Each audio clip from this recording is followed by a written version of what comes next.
साहिबों और मित्रों, आज का इंतखाब साहिल लुधियानवी के कलाम से है।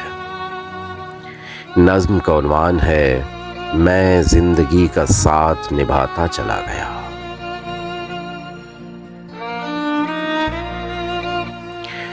मैं जिंदगी का साथ निभाता चला गया, हर फिक्र को धुएं में उड़ाता चला गया।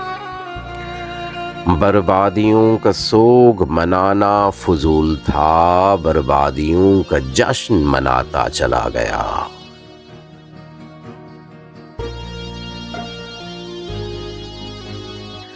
जो मिल गया उसी को मुकद्दर समझ लिया, जो मिल गया उसी को मुकद्दर समझ लिया। जो खो गया मैं उसको भुलाता चला गया।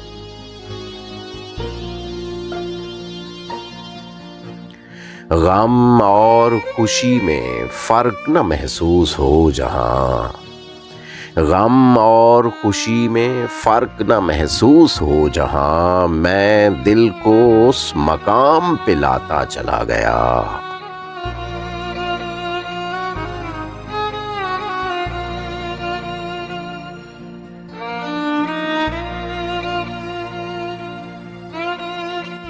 मैं जिंदगी का साथ निभाता चला गया, हर फिक्र को धुएं में उड़ाता चला गया।